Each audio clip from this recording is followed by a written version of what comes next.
In the middle of the ocean moves a steel giant, a floating mass of metal that holds more people than a small town.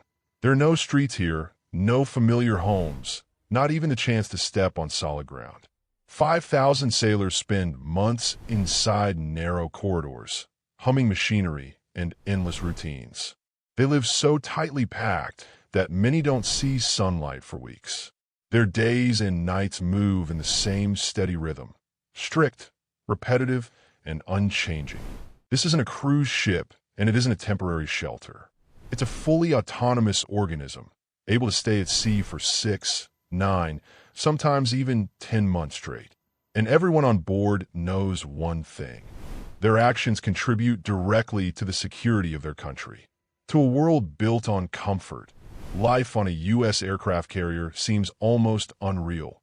But for thousands of sailors, it becomes routine, part of the service, part of a choice they made. Behind the outward power of these ships lies an entirely different dimension of life. The blinding jet launches, the thunder of turbines, the precision maneuvers seen on television. All of that is just the surface. Deep inside the hull, across dozens of decks and hundreds of compartments, an enormous system works around the clock to sustain this floating city.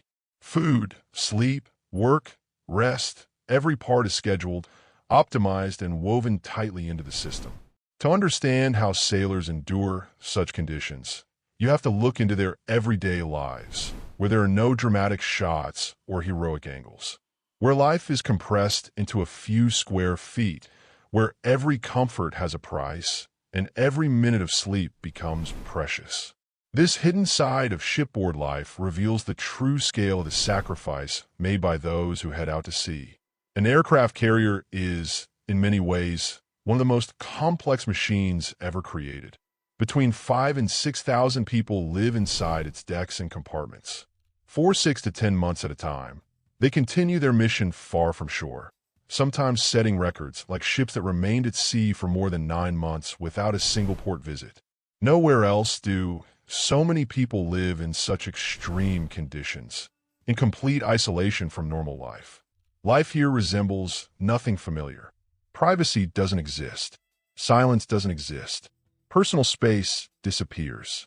Everyone is part of a team, and every task feeds into the larger mission. One mistake can be costly, because this ship hosts some of the most dangerous and technologically complex systems in modern military service. And yet, despite the pressure, the noise, the responsibility, and the danger, sailors don't just work here. They live here. They sleep, eat, exercise, cope with homesickness, search for small escapes, and share spaces that would feel overwhelming to anyone on land. It all starts with the most basic need, sleep. What seems simple on shore becomes a real challenge at sea. There are no personal rooms for junior sailors. Instead, they sleep in berthing compartments where up to 60 people share a space the size of a small apartment. 3-level bunks line the walls.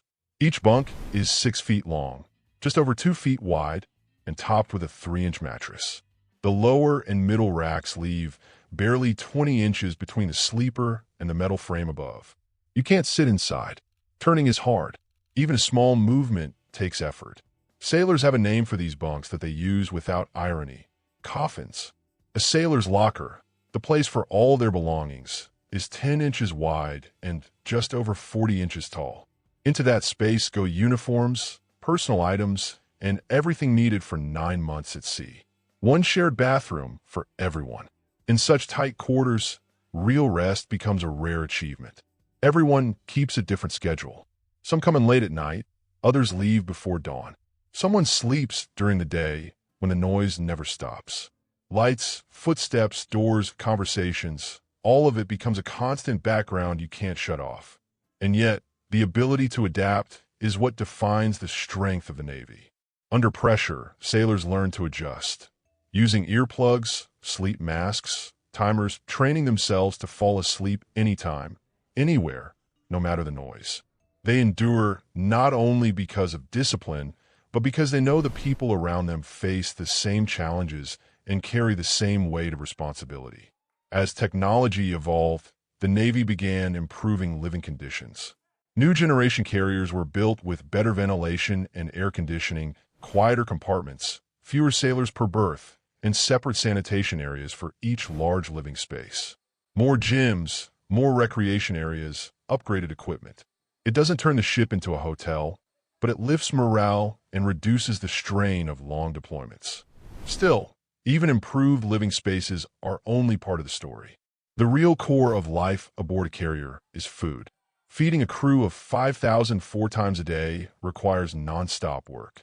17,000 meals daily, prepared to strict nutritional standards, accounting for allergies, restrictions, and dietary needs. Nearly 100 culinary specialists work in 12 to 16-hour shifts to keep the ship fed. Modern carriers have multiple distributed galleys, each equipped with industrial-grade machinery, massive ovens, giant kettles, mixers capable of kneading dozens of pounds of dough. Breakfast prep starts long before dawn. The work never stops. Resupply is a high-precision operation. Every 7 to 10 days, a supply ship pulls alongside the carrier, delivering several 100,000 pounds of provisions, sometimes close to 1 million. But when the carrier sails far from supply routes, fresh ingredients disappear quickly. Then the kitchens rely on frozen and canned stocks, doing everything possible to keep the meals varied. The smell of fresh-baked cookies, prepared daily in a separate bakery room, is one of those small comforts that make the ship feel just a little more like home. The aroma spreads through the corridors, giving sailors a brief but tangible sense of relief. And this is only the beginning of life at sea.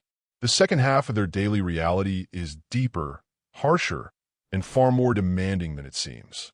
Deep inside a restricted zone, hidden far from public view, life follows a rhythm that has barely changed in years. There are no random people here, and no space for improvisation. Every movement, every calculation, every decision becomes part of a larger mechanism, one designed to be ready at any second. A structure built on precision demands not only skill, but the ability to exist on the edge, where fatigue meets responsibility and the individual dissolves into the mission. Beyond the perimeter lies a world full of daily worries, crowded streets, and endless noise. But here, the flow is different, made of signals, readouts, telemetry, reports, and strict rituals of control. In these corridors, eerily quiet and perfectly lit, unfolds the kind of work most people will never hear about. Small, invisible details merge into a system that maintains a balance known only to those who stand watch. Hours blend together until a shift feels like a single, continuous stretch of time. People adapt to this unique rhythm. Even the silence here is different, dense, expectant. It never lets you forget where you are. On the surface, it may seem like life slows down, but inside the complex, it never stops. Operators monitor every change in the environment, every reaction of the equipment, every interaction between the system's components. Over time, this routine becomes the foundation of stability. The unexpected reveals itself only when the familiar pattern breaks. And in those moments, the fragility of the balance becomes clear. Internal teams analyze every anomaly. Even what seems insignificant becomes a potential risk. Here, nothing is just a detail. Consequences can surface years later. The work, hidden from the public eye, demands constant readiness and quiet psychological endurance. Those who serve here learn to trust the system and each other. They become a single organism, each person a vital part. And that organism must remain flawless, because the cost of a mistake is far too high. Gradually, the lighting shifts, marking the next stage of the daily cycle. On the surface, the wind moves dry dust across the ground, while patrols trace their routes step by step. Distant machinery hums, not breaking the atmosphere, but blending into its natural background. Inside, the system continues to check itself. Power sources are inspected, communication lines tested, equipment parameters adjusted. It's a constant loop with no pauses. Even the short moments of rest carry tension. No one forgets that their work is not just a duty, but part of a larger strategy that protects an entire nation. Each new day brings small changes, some barely noticeable, others requiring a shift in plans, but the mission remains the same. In these conditions, a unique kind of endurance takes shape, one that can't be learned in ordinary life. It comes slowly, first as adaptation to a closed world, then as the understanding that their presence here is essential, even if no one talks about it. While events unfold outside, events that change the lives of millions, this place follows a different scale. Here, the past, present, and future are connected by chains of decisions and processes. Those who serve inside these walls witness what remains unseen by most. Not the events themselves, but the hidden forces behind them. And when the shift nears its end, there's a moment that feels like a breath of relief. But the pause is an illusion. The system never stops. It simply passes the responsibility to new hands. And anyone stepping inside the control room feels the same weight, the same pressure, no matter their rank or experience. This reality is rarely spoken about outside military circles. It's this quiet, unseen world that sustains the stability millions rely on, never wondering what it truly costs.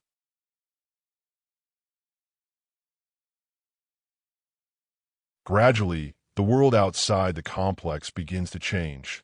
The light softens, shadows stretch, and the entire landscape seems to enter a new cycle, one visible only to those standing watch on the upper levels.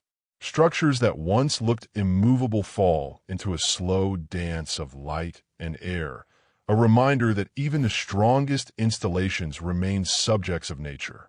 Beyond the high perimeter, movement is rare and deliberate, yet every motion is recorded by the surveillance systems that never stop scanning the surroundings. Deep inside, teams of specialists rotate through their shifts. Some head toward brief moments of rest. Others take their positions, focusing on tasks that demand absolute concentration.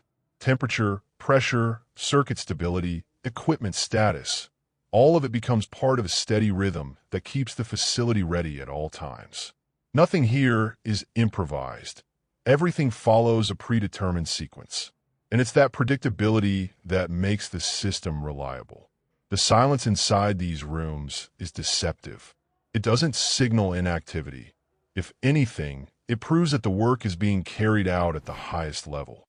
Numbers on the monitors shift slowly, almost imperceptibly to an untrained eye, yet every movement is noticed and fed into a larger analysis.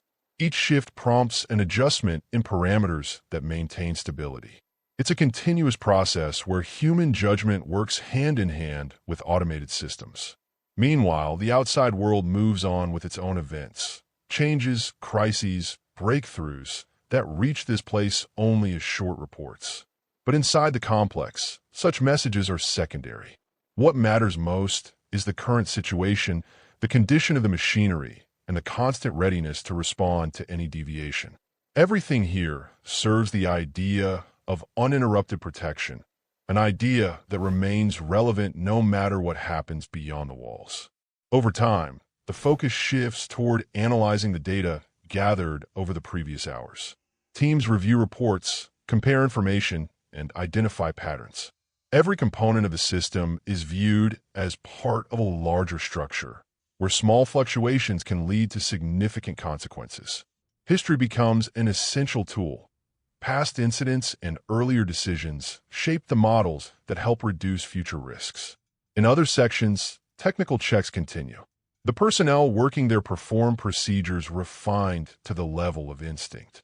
They examine instrument readings, record every change, adjust configurations. And even if these actions appear routine, they're what keeps the entire facility sharp and responsive. Repeated multiple times throughout the day, these checks turn the system into a living mechanism capable of withstanding any level of load. Activity increases closer to the midpoint of the cycle. This is when data flow peaks, and teams analyze the situation with heightened attention. Complex algorithms at the core of the facility synchronize with the actions of the operators, forming a unified line of control.